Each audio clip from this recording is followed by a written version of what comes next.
सृष्टि से पहले सत नहीं था, असत भी नहीं, अंतरिक्ष भी नहीं, आकाश भी नहीं था।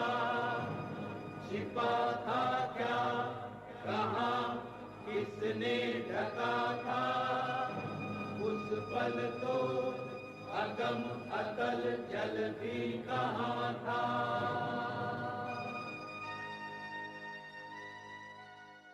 हम अपने धर्म में बताई ब्रह्मांड की बातों को सिर्फ काल्पनिक थ्योरी मानते हैं, लेकिन पश्चिमी वैज्ञानिकों की अभी तक साबित ना हो पाई थ्योरी को सच मान लेते हैं।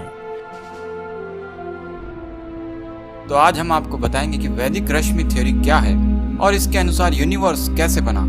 जैसे बिग बैंग थ्योरी के अनुसार यूनिवर्स एक पॉइंट में समाया हुआ था, वैसे ब्रह्मांड एक पॉइंट में नहीं था, बल्कि ब्रह्मांड अपनी मूल अवस्था में पूरे इनफाइनाइट स्पेस में फैला हुआ था। इसे आप ऐसे समझ सकते हैं जैसे एयर एटमॉस्फेयर में फैली हो। यूनिवर्स एलिमेंट्री फॉर्म में पूरे अनंत स्पेस में फैला था। पहले ये एलिमेंट्री फॉर्म क्या है ये जानना जरूरी है। यहाँ एलिमेंट्री फॉर्म का मतलब ऐसे समझिए जैसे एक मैटर को आप तोड़ते चले जाएं तो अंतिम अवस्था जिसको आगे तोड़ा नहीं जा सकता, उस अवस्था को हम मूल अवस्था कहते हैं। उसे ही परमाणु कहते हैं। उस मूल अवस्था यानी कारण अवस्था में यूनिवर्स फैला हुआ था। तब उस समय कैसी स्टेज थी, उस स्टेज की प्रॉपर्टीज क्या थी? उस समय उस मटेरियल का टेम्परेचर एब्सोल्यूट जीरो था। उस समय डेंसिटी जीरो थी। पूर्ण अंधकार था, यानी लाइट बिल्कुल भी नहीं थी। वो ऐसी स्टेज थी जिसे जाना नहीं जा सकता। वेद ने इसे अव्यक्त कहा है, क्योंकि उस समय मैटर की सारी प्रॉपर्टीज सोई हुई जैसी थी, यानी इनएक्टिव थी। जैसे एक कमरे में बहुत से बच्चे सो रहे हों, तब आपको उन सब की अलग अलग प्रॉपर्टीज का पता नहीं चलेगा, लेकिन जब वे जागेंगे तो उनका अलग अलग नेचर आपको दिखाई देगा। इसी तरह तब मैटर सोई हुई अवस्था में था, यानी प्रॉपर्टीज इनएक्टिव थी। इसीलिए उस समय मास जीरो था। जीरो का मतलब मास था लेकिन एक्टिव नहीं था। उस समय कोई फोर्स भी नहीं था, तब समय भी नहीं था और दिशा भी नहीं थी।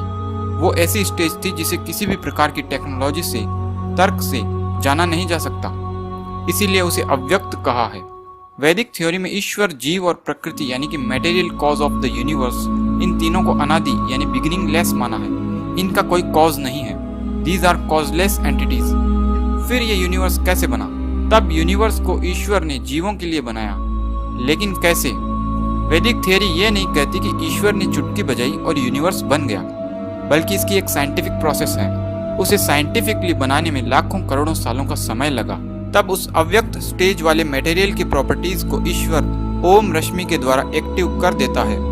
पहले आपको ये समझना चाहिए कि ये रश्मियां क्या है। दीज रश्मीज आर वाइब्रेटिंग एंटिटीज।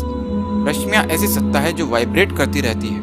ओम रश्मि भी उसी मटेरियल का भाग है। इसकी प्रॉपर्टी ये है कि ये सबसे सूक्ष्म है। इसी से हर लॉ गवर्न होता है। अब मटेरियल की प्रॉपर्टीज एक्टिव करने पर क्या होता है? यह मटेरियल सूक्ष्म रश्मियों के जैसी अवस्था में होता है।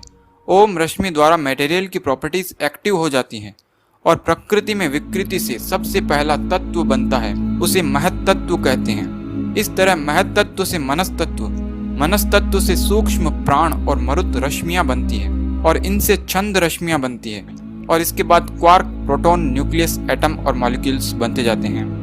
प्रकृति नामक सूक्ष्म पदार्थ से ही ये सब कैसे बनते हैं?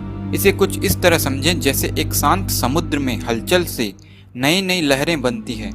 इस तरह लहरों में भी लहरें बनती है। इन लहरों को ही प्रकृति में रश्मियों के समान समझिए। इस तरह ओम रश्मि सबसे सूक्ष्म होती है। यह ओम रश्मि सब रश्मियों में व्याप्त होकर उनको कंट्रोल करती है।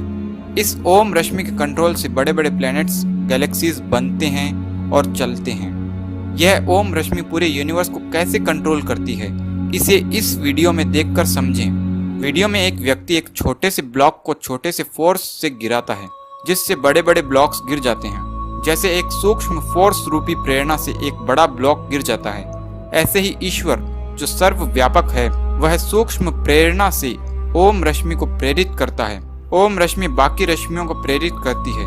इस तरह की प्रेरणा से यूनिवर्स में क्रिएशन और डिस्ट्रक्शन चलता रहता है। जैसे पानी की बड़ी बड़ी लहरों में छोटी लहरें और उन छोटी लहरों में भी अन्य छोटी लहरें होती है, वैसे ही सर्वव्यापक ओम रश्मि की प्रेरणा से प्रकृति में लहरों रूपी रश्मियां बनती रहती है। इन सब रश्मियों में ओम रश्मि व्याप्त रहती है और इनको सूक्ष्म प्रेरणा से कंट्रोल करती है। ईश्वर हर जगह है, इसलिए वह हर जगह विभिन्न प्रेरणाओं से यूनिवर्स की विभिन्न रचनाएं करता है और यूनिवर्स को चलाता है। लॉज ऑफ द फिजिक्स को कंट्रोल करता है। पूरा यूनिवर्स इन्हीं रश्मियों से बना है और यूनिवर्स का बनना और नष्ट होना एक साइक्लिक प्रोसेस में चलता रहता है। यानी कि इस तरह यूनिवर्स एक साइक्लिक प्रोसेस में अनादि समय से बनता बिगड़ता रहता है। जैसे दिन के बाद रात और रात के बाद दिन चलते रहते हैं, वैसे ही क्रिएशन के बाद डिस्ट्रक्शन और डिस्ट्रक्शन के बाद क्रिएशन, ये सिलसिला अनादि बिगिनिंग लेस है। इस थियरी को वैदिक वैज्ञानिक आचार्य अग्निव्रत जी ने वेद से खोजा है। इसे BHU की साइंटिफिक कॉन्फ्रेंस में 8 अप्रैल को प्रेजेंट किया गया था, जिसका लिंक वीडियो में भी दिया गया है, जिसे आप देख सकते हैं। यहाँ पर वैदिक थ्योरी को हमने संक्षेप में बताने का प्रयास किया। अगर आपके मन में कुछ प्रश्न हो तो आप कमेंट में पूछ सकते हैं, और अगर वीडियो अच्छा लगे तो इसे लाइक एंड शेयर ज़रूर करें। अगर आपने हमारे चैनल को सब्सक्राइब नहीं किया है तो इसे सब्सक्राइब कर लें और बेल आइकन यानी घंटी को ज़रूर दबाएं, ताकि जब भी मैं कोई वीडियो डालूं तो आप तक तुरंत पहुंच जाए। मैं इस चैनल पर वैदिक साइंस, मॉडर्न साइंस और वैदिक फिलॉसफी से रिलेटेड वीडियोस बनाता रहता हूं। तो मिलते हैं किसी अगले वीडियो में, तब तक के लिए नमस्ते।